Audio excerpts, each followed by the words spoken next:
Hi, everyone. Welcome to the May 25th, 2021 edition of Compassion Chats. I'm Susan Marshall, author of Mom's Gone Missing, When a Parent's Changing Life Upends Yours, and your host for these Compassion Chats, which we started with three primary ideas in mind. The first and foremost is to let you, our caregiver group, know that you are not alone. We often feel that way sometimes, and sometimes by design, right, when we're feeling nutso, but you're not. Second idea is to invite you to come join us as you are. You don't need to clean up. You don't need to add, jewelry and all that kind of thing. We want you to come hang with us. Just spend time learning about other caregivers. And the third idea is to bring really neat people who are well qualified across a big range of services provided to caregivers. We bring them to you not only as the organizations, but as the people with the hearts behind those organizations to help you along the way. This session is being recorded, so I would ask our participants to please mute yourself early on in this conversation. We will open it up to Q&A toward the end, and if there's a question that occurs to you that you don't want to forget, throw it into the chat. We'll make sure that we cover it before we're done. Our guest this evening, I'm so excited to introduce, is Marianne Gariti.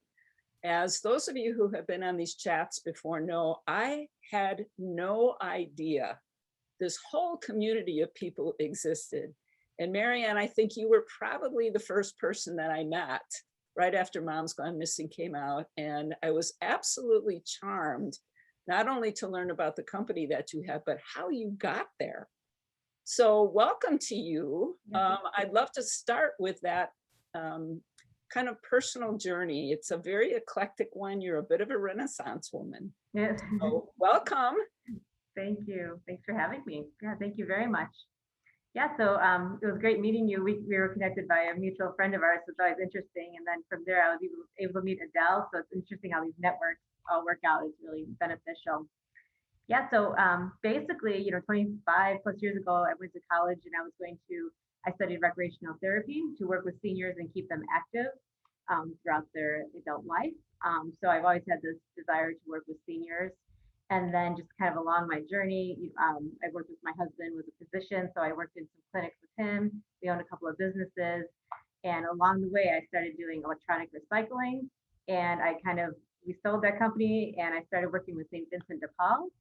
And from there, people were calling St. Vinny's and saying, I have all these items in my closets and my attics, but I can't physically, get them down the stairs to donate them. And then I'm like, boy, that's kind of an interesting idea. So I started looking around to see if there are companies who help seniors with this downsizing. And I a friend of mine who worked for Comfort Keepers told me, there's this whole organization called the National Association of Senior Move Managers. And literally, I stopped working in St. Vinny's, and it just happened. The timing was right that there was a conference for the National Association of Move Managers, and I called Mary Kay, is in charge of it. And I called her up, and she's like, "Well, why don't you come to conference?" So I went there without even having a business. And the funny thing is, I had to make business cards for myself, so I called my company A Little Help. So I'm just going in totally blind, like, oh yeah, I can help downsize. It's really not that hard. You store it a little bit. And then I got there and I just introducing myself with my company name, A Little Help.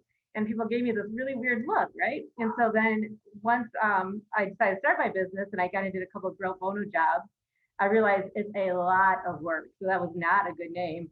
So then I kind of started recreating what name I was going to call myself. And I came up with Moving Forward, because it's not a little work. It's a lot of work. So from start to beginning, there are so many pieces that need to fall into line to make the transition easy for our clients. The thing I learned once I found out about NASA, the association, that I loved is there's 1,000 of us around the country. And what's interesting is we're all very different. So every company, there are very few franchises, in NASM, which is the name we call it NASM, the association. But for the most part, we're all individual business owners. Some of us only do organizing, some only do packing and unpacking. Some of us have a moving company like Moving Forward does, and we do clean outs and we work with realtors. So people are able to take the business model under the code of ethics through NASM, and then from there create the business that works best for them. So that's what I love about it. So and then what's really nice is if I have a client who's moving from Wisconsin to California, I could reach out to somebody in my organization. We could do the sorting and packing and arrange the mover in Wisconsin, and then connect them with somebody from our trade organization to help them with the unpacking, settling in at the new community in a different state. And so we call those job shares, where we just connect, we have our part in the beginning and they have their part at the end, or they'll call me if there's somebody's moving into, Wisconsin, and we just kind of help each other to make that transition smooth. So that's probably one of the biggest keys of being part of NASM. And then, of course, just the things you learn from a network of people doing the same thing. Some of these business owners have been doing this for 20 years, so they just have a wealth of knowledge that has definitely helped me shape the business that I want. And then from there, I kind of chose to kind of go into pretty much we take on everything. So if there's anything a family needs, we could take it on. So we're pretty much a full service, just because that's kind of how I like it to go. So yeah. There is a whole lot that you just said. Holy smokes. What I'm really fascinated by, Marianne, is you've got so many interests in so many different things. What made you, the conference is important, right? And I want to talk a little bit more about the National Association of Senior Move Managers. I think James Cademan mentioned them to me when I did a podcast with him, which is how you and I met. I'm like, National Association, who knew that even existed? And now we're hearing there are members across the country. So I want to come back to that in a minute and talk about how do we find you? I suspect it's probably easier than we realize.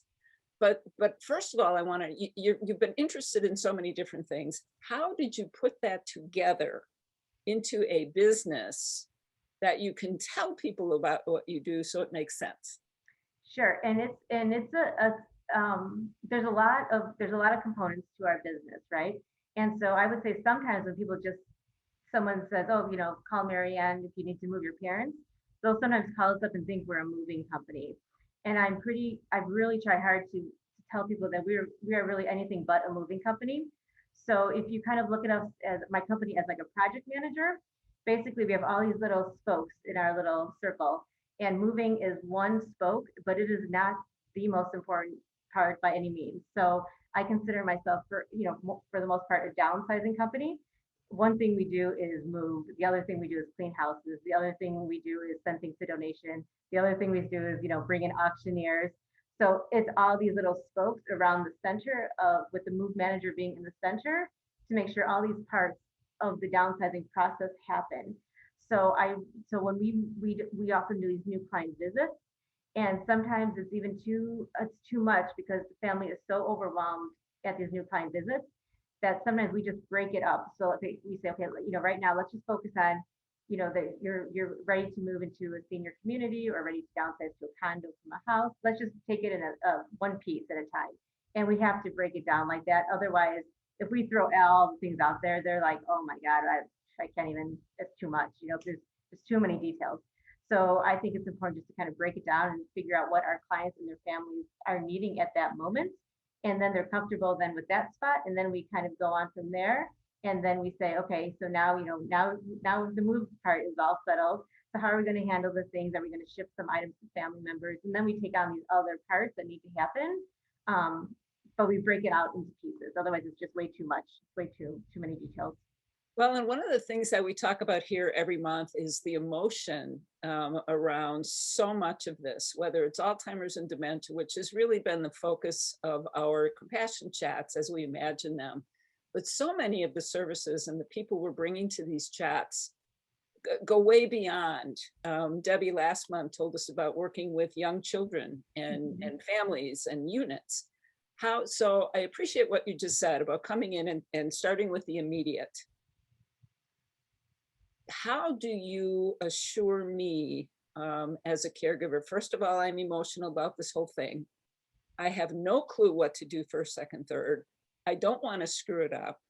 And I'm extremely conscious, if you will, of the financial aspect of this, because the rest of the family is saying, why are you paying somebody to do this? Just go dig in and do it yourself. So how do you manage kind of that whole ball of emotion and untangling while you assure your clients that you're not going to nickel and dime them until they go to the point where like, whew, why did we ever start this? Right. Yeah, those are really good points to bring up. I think that um, it's just super interesting. So again, it's this new client visit. So usually we're meeting there with the client in transition when moving, and typically there could be a family member present, right? And I think what we do is we kind of set the stage by saying, okay, so this is a big move. You know, you feel like you're ready to do it. The house, there's so much work involved here, and you found a beautiful community you want to move into. The way that we usually start off is we just kind of say, okay, so we try to figure out, okay, what are the most important things in your house that you love and use on a daily basis? And then they get a little comfortable, like, yeah, you know, this is my favorite chair. You know, I like this little end table with these little trinkets. These pictures mean a lot to me on this wall. We kind of go through the kitchen and I ask them questions like, you know, do you do much cooking? Are you doing much baking anymore? Like, no, usually, you know, I'll be eating in the dining room, so we don't need a lot of the kitchen items. And then I say, okay, no problem. So, you know, usually it's very common. We'll bring, you know, a few boxes of kitchen items with us. And then we kind of move along to the bedroom and we discuss, okay, so, you know, this bed is still, the mattress is comfortable. Do you still like it? Would you like to bring this bed, or do you feel like you want to get a different bed? We kind of talk through all the areas of their living space. And lots of times we don't even tag the items as we're having these discussions. And then of course, it's very common we're in a 2,000 square foot home and they're moving to a 900 square foot apartment. So we kind of say, okay, you know, you probably don't use this extra bedroom very much. So we'll come back to this a little bit later. And then we'll discuss the items in this room because you don't use them on a daily basis. So I think it's really important just to kind of walk through the house, identify what the client needs at that moment for them to feel comfortable. It's all about, you want to create just a smaller space of all their precious items so they feel like it's like their house, but it's a smaller version of it. So I think it's super important just to do that walkthrough and just discuss what's most meaningful to them. From there, then we say, okay, we're going to have my staff come in. We're kind of going to discuss these items. We'll pack them for you. On move day, you know, my guys will come. We'll bring things from point A to point B. My staff will unpack everything. So at the end of move day, things are settled pretty well, and it looks like it's your home again. So we're not going to leave you with boxes around. We're going to have the bed made, the toaster plugged in, the coffee pot ready to go. So it's going to be ready to go on at the end of move day. So we're not going to just move you and leave these boxes and come back a week later. And then we're not going to request that the family helps unpack the boxes. In fact, we try to encourage the client to spend the day with a family member, maybe go out for lunch or hang out in the common area of the new community and meet people. So on move day, lots of times my staff is just independent of the family members or the client because we want to quickly unpack to get that set up. So at the end of move day, our goal is just to make it comfortable. So I kind of try to display that idea during the new client visit. And then I touch on things like, I see your daughter lives in New York. If there are items that are really special to her family, then we'll arrange to ship those items to her. It's no problem. We'll probably focus on it after the move. So I kind of pick things like important things that need to happen. I just tell them, okay, let's just focus on the move right now, but then we'll come back and it's no problem. We'll ship those to New York. You know, we work with Salvation Army. They are really needing beds right now. So if you're not using these beds in the extra bedroom, we can get these beds to the Salvation Army families who truly need beds right now. So we kind of touch on the points of the items that they're not using to then say, okay, we have avenues for these items. So we're not going to get a dumpster. We know dumpster doesn't even come into a conversation almost unless it's a unique situation. Our goal is to tell them, okay, if your family is kind of picking out what they like, we'll get those to your family. If there are items that could be sold, we'll sell them. If there are items that people need, we'll get those to donation. So we touch on those items, but really we're focusing on the client and just saying, okay, we want to make you comfortable in this new space. I have wonderful staff. We'll go room by room, pack up the items that are most precious. To be honest, money doesn't come into play as a big negative. Like I feel like I leave a quote sheet and usually we have a price system that says, okay, I think we'll be here 50 hours. So I'll kind of highlight how much I think that's going to cost.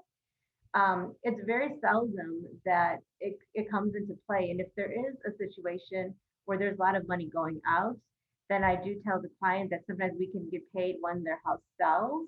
So that's kind of something unique to my company because we can say, okay, there's a ton of work to do to, once we have you moved, we have to come back and clean out this, 2,000 square foot house. And it might be too much money for them to think about right now. So we say, why don't we just work with your realtor? you can give us a deposit and the rest we can get paid when the house closes. So we kind of touch on those avenues around finances. But for the most part, I think it's not common that people will say, oh my God, that's outrageous. Like we don't get that comment almost ever. It's more like, okay, when can you start? Or, okay, this sounds really great. Or, oh my God, this is just what we need. The time of financially it comes into play is once in a while they'll say, okay, maybe that's more than we can afford. So is it okay if maybe, how about if I do the sorting on my own for a little while and then you come in and help me with the packing? So sometimes people pick and choose what works for them financially, but usually, even in that situation, sometimes people just give up. It's like, okay, you know what? Maybe I don't want to sort. Maybe I do need your help to go through these things and let's get going on it. So that happens a lot. The other part to point out is lots of people call us in urgent mode. So they have to move quickly. And so they just need somebody to come in and work with them, starting tomorrow. So there's just not enough time for a family member to do it. And that's probably one of the biggest things too, is downsizing sounds so scary to many people. They put it on the back burner until the very last moment. So we get a lot of calls and then there's no time. This family member needs to move next week. And there's too much to do that they just need help. So does that answer your question? Oh my gosh. Did I ramble? Okay. Hope I didn't No, that's fantastic. And a couple of things I want to pick up on. Number one, the dumpster, right? Because when people get to the end, and I think about my brothers who moved mom from her home to an apartment, and they literally were chucking stuff in the dumpster. Now, in her cognitive decline, she knew and was upset by some of that, but they were moving so fast she simply couldn't keep up. So just hearing that we're not going to be chucking stuff in a dumpster, I gotta believe is comforting. Yeah, we try to avoid even using the term dumpster, like all the time. Like we don't even approach that. And sometimes we do need them, but typically we almost never bring a dumpster when a client is still living in the house. Like I've had to do it once or twice because it was some urgent matter. But for the most part, I never have a dumpster there when my clients are still living there, because it breaks their heart. Even if the things are trash, it's such a negative that we try really hard to have that handled after the client is comfortable in their new house. And then my staff comes and just, does whatever needs to be done with certain items. So dear caregivers, all of you who are with us and all of you who will continue to join us, this is the heart that I keep talking about, the sensitivity to where you are, the knowledge to do what you need done, but just this awareness that it's difficult. You're not going to be shoved into doing things that you don't want to do. So Marianne, thank you so much for that. I am curious though, you mentioned you've got kind of a buffet, pricing and things.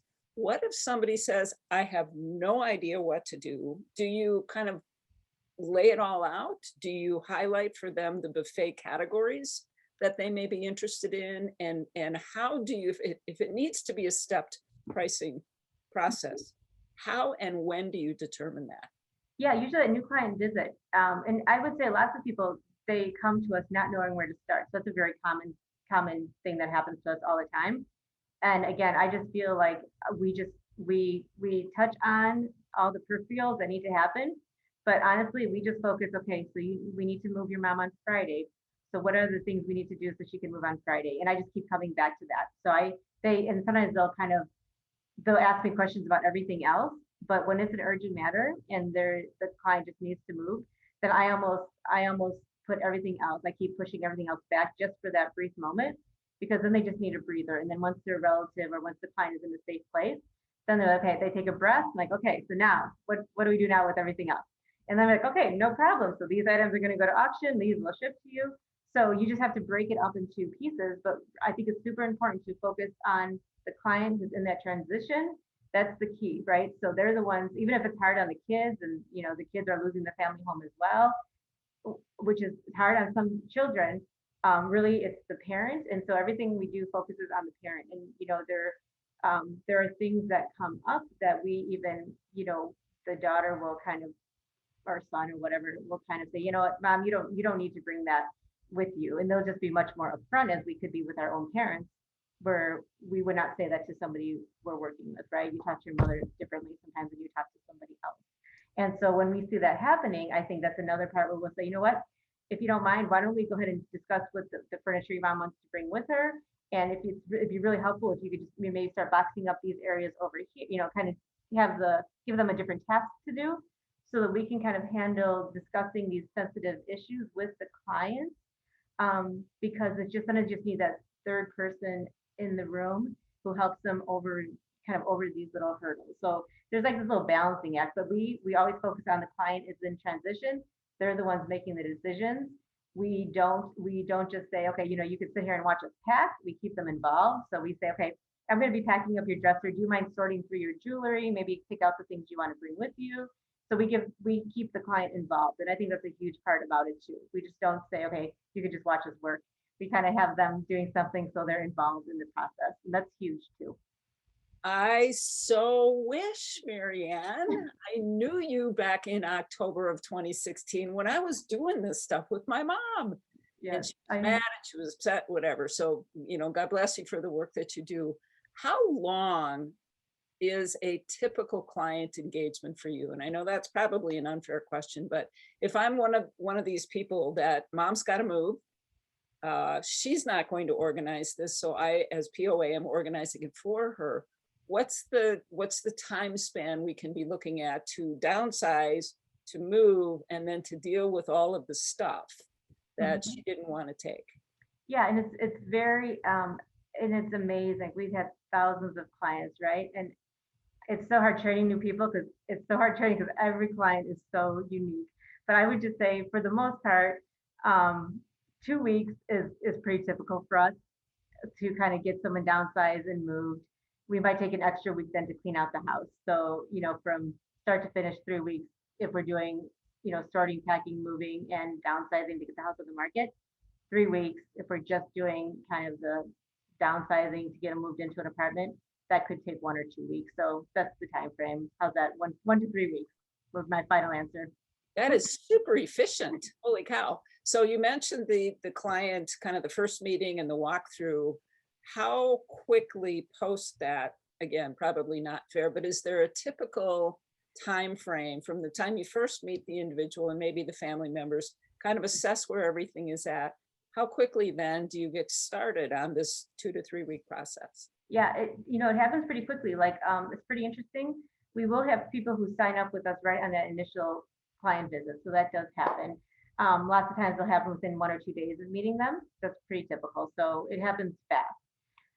The other thing that's unique about our business, like if you were to schedule us to work with you, like we book up, like as soon as someone signs up with us, they're ready to start. So like if I look at my calendar, like we don't have much going on, after June 7th, but we're pretty full up into June 7th. So we are very much, and I have, a pretty large staff. So we can have 50 clients going on at any one given time. And so basically everyone needs to start usually right away. Again, just that thought that people wait till the last minute to call us means they're usually ready to go. They sign up with, within days typically, and they're ready to start the next week. So that's why it's super, I'm grateful and blessed to have a staff who is flexible, because we could put the schedule out on Saturday morning and it's changed by Monday afternoon. Like it's pretty typical. So it's a very, very fluid business because people need things. It tends to be more urgent than something planned. So if people call me and say, I want to move in August, I'm like, no problem, pick your day.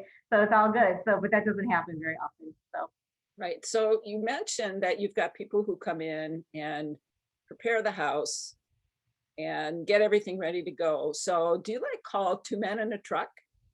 No. How do you actually do the physical move? In my company, we have movers. So we have, I think we have a fleet of 16 vehicles. 5 of them are trucks and trailers. And we have a full moving crew. I think I have like 6 movers who work for me as part of my company. So for my company, I do my own moves. Other move management companies might outsource that to a moving company, but I do. So we have, and it works out super great because again, my guys will move our clients' items to their new apartment, and then they're familiar with the house and they come back and help us with the clean out.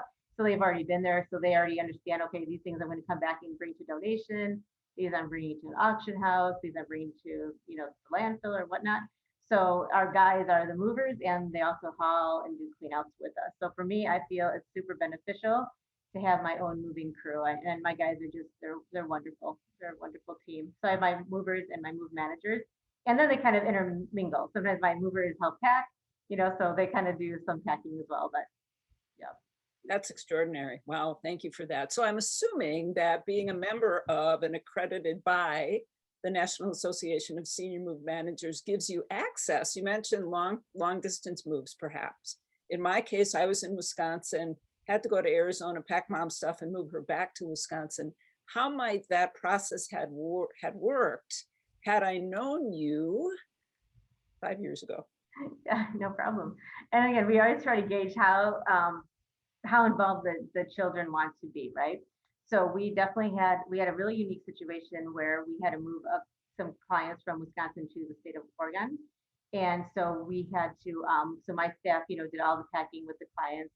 We kind of arranged for somebody to even fly the clients to their son's house out in Oregon. And then and for me, although NASM does have industry partners that we use, I actually partnered up with a local moving company who could travel across the country. So we just arranged the movers myself for my company. So we just arranged the movers. We arranged them for a move manager once they get to their new home. So again, it's that whole mixture of having a job share. So again, we would arrange my staff, kind of doing the packing, and then so in your situation, I would have contacted somebody in Arizona to meet with your mom to discuss what she wanted to bring, arrange the movers, have some video calls with you, take pictures, let us know kind of what we're planning on bringing. You give your input. We would discuss how your mom's going to get to Arizona. And then my company then would meet the movers in Wisconsin at the apartment, unpack everything. So when your mom walked in, everything would be unpacked and put away. And then you would just bring her in. And then sometimes, even if people have, gone through the dementia process, we've had situations where clients don't even realize they moved, which is like, in a sense, a really good situation, right? They don't realize they're in a new apartment because it looks just like the one they just left. And that just makes the transition so much easier for the family and the clients. So that's like the best case scenario. That is incredible. Do you work with senior communities? Oh, yeah, we do lots of them. Yeah. Yeah. And we actually, sometimes they even call us to do like internal moves for them, or they'll hire us. We have a couple of contracts with communities where they'll actually pay for our services as kind of an incentive for a client to move into their community. So that works out really well. So we've done that. We have communities, that we do that with, which is great too, because to the marketing folks, sometimes, the hurdle is, again, the same hurdles the realtors have. The client wants to move, but because of all these other factors, they're not ready to do to pull the plug to move into the senior community. So the marketing person then in the community will call me in to go talk to the client and just say, okay, it's no problem. We could totally move you into this community next week. We'll just go through, we'll pick out your key items. We might even say, we'll leave, you don't have to sell your house even. You could just leave your house, see how it goes, if there's no rush to sell the house, of course. So we kind of help the marketing people if there's somebody who's kind of in limbo, just because the process is so overwhelming to them. Once they hear that it can be done easily and within a week, it just puts them at ease, and it just puts everyone at ease to make the transition happen. Well, you're a miracle worker in that regard. Holy smokes. What, and this is a question that I asked Debbie last month when we chatted, what do you not do? Boy, so when people ask me to do things, right? I ask myself, okay, this is a need they have, and can I make it happen? Because the thing is, being in this business, you just have all these connections, right? So for example, we have a lady right now who has a dog who needs a home. So I think I've had to place animals twice since I've been in business, right? But it could be done. So I'm like, hey, no problem. I'll reach out to people that I know help rescue animals. So sometimes they need an electrician. So I don't have any electricians on staff, but I have a partner who's an electrician. So, and I have lots of partners. I have a plumber, I have a handyman, I have a landscaper, and I get all their insurances up front. So I have them ready to go. So when people say, boy, my mom really needs a plumber for her sink, I'm like, okay, no problem.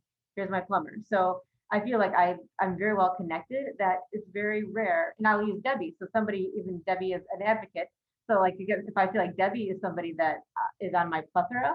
So even though I'm not an advocate, I definitely could not do what Debbie does or even try, but she's in my network, right? So even if I can't do something, I think I have enough resources around that there's almost, it's really hard for me to imagine something that people say, do you do? And I just say, no, I can't do it, sorry. Like it's I can't honestly just sitting here, like we sell cars, there's almost nothing you can throw. We had to move a chandelier once. I'm like, oh my God, how do I move a chandelier? So if we haven't done it, I feel like if the client needs it done, then I need to figure out how to do it. You know what I mean? So we work with people in hoarding situations. I guess I will say if I have my limit. I have said no to a house with raccoons. So I have said no if it's a hoarding that um, I don't even have an out for, which is really hard to find someone who can handle raccoons in a house. So I do have situations where if I just don't have anyone in my network, which and I could probably even find one if I really had to, but it's only happened once. But so there are times where if it's a hoarding situation that my staff can't handle it, then I might say no and refer them out to somebody and just totally give that job away. But we've worked with plenty of people in hoarding situations because we can handle it for the most part. I have staff who's capable and the client truly needs to get out of that situation. So we have worked with um, a ton of amazing situations where they're living in a really truly unsafe environment, and we were able to help them remove things, get into a safe environment, either to stay in the house or to still move on. So um, yeah, that totally didn't answer your question, but maybe it did. No, you did. I want to make sure I'm not muted. Gosh, there are just so many things here.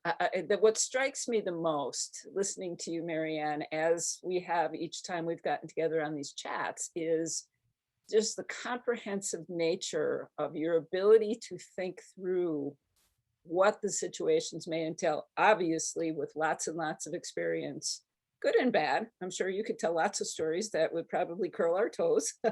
But this is the richness of the networks that we're really trying to bring to our caregivers to let you know, again, you're not alone. There are all these amazing people Right. I didn't know, but I am getting to know, and really on a mission to share the wonderful things that you do and the way you do it. I could talk to you for hours. I want to respect time. Before we open it up for questions, though, what one bit of advice, Marianne, would you offer to the caregivers who are with us and who will see this particular session over the course of the next year or years? Sure. And I think that I working with caregivers and adult children, I don't think it's really hard to really understand how difficult this transition is to leave a family home that you've been living in for 40, 50 years. And as a child, a caregiver, it's really hard to walk in the shoes of the person moving. So I would just really encourage them to be as patient as possible. And I would try to encourage downsizing earlier rather than later, just to kind of get a feel for it. And I would always encourage starting in a room that's not very important, like kind of going through a side, an extra bedroom or the basement. The other thing that I think I've noticed along the way is it helps the client in transition if they can give an item to somebody they love. And so and I know we can't take our parents' hutches, we can't take their dining room sets, but if there's something that's small that your mom really wants to give to you, sometimes just say, Mom, thank you very much. I will take that item. That makes her feel happy because she's giving to somebody she loves. And then you take it and you just take it. You know what I mean? And if it's something big and you can't do it, then say, Mother, I really can't take this. I appreciate it. Let's give it to somebody who can use it now. But if it's something small that you could just take, it just brings happiness. It doesn't happen in a rush mode. So that stuff happens if you have months or years. So if they want to give you something while they're thinking about it, I think that helps the process a lot because they're very afraid their kids are going to come in and just throw everything away. So that's their fear. So I would just encourage children to just take the small items if they can, big pieces, say, Mom, let's find somebody who can really use this hutch or use this couch or use these mattresses or use these blankets, whatever. Just try to get them over that hurdle that we're not going to throw it away, that people need these items and you use them and love them, but let's give them to somebody who needed them. So just trying to help them with that, I think is what I really encourage caregivers to do. So that's my big tip. I love that for so many reasons. It's heartwarming, number one. It really brings unity and closeness to a family that may be anything but that, right, in the moment. And it really helps people understand caring for each other, even outside the family. So I love the way you said that. Let's find somebody who really would appreciate and could use this. Right. What a wonderful family event or Mhm. activity to do along the way to helping mom or dad or both move to someplace different, smaller, hopefully safer. Right. Marianne, this has been just delightful. I want to open it up to our guests. What questions do you have before we start wrapping this up? Thank you. I've got a question for you, Marianne, and I've been aware of your incredible team for such a long time, and I'm always struck by the patience that you bring to your clients and the psychology that you bring to your clients, because there is quite a bit of psychology involved here. My question to you is, we often work with folks as patient advocates that are not necessarily moving yet, but we're helping them through pivots of perhaps coming home from the hospital and getting home care set up, or possibly transitioning to memory care in the near future. So it's kind of on the horizon. What we so often see is not hoarding situations, but a lot of folks that have massive collections. And sometimes there are safety concerns, sometimes there's cleanliness concerns. What would you suggest to us as a kind of a quick way to say, we have this friend, Marianne, and her awesome team. How can we get you to their house to start to talk to this? I really struggle with that. Sure. And I think we have, through NASM has a safe at home, aging in place idea. Mhm. So basically, we go in and we've done it a number of times. So we had a lady who couldn't leave the hospital because her house wasn't in a condition to leave it. Yep. So and her husband was living in the house. So basically, we came in, and it was a process. So we said, okay, and again, the project was too big for me to even talk about it in the big picture. So we said, okay, we're going to start with the kitchen. So how about my staff comes in? Let's just make the kitchen safe. We're just going to make the kitchen safe. So it could be that there's moldy food. It could be we just need to make it safe. So it usually takes cleaning. It takes, some things can go out to be donated or sold. Some things need to be disposed of. So sometimes we say, you know what, let's just have Marianne's team come and start with the kitchen or the living room.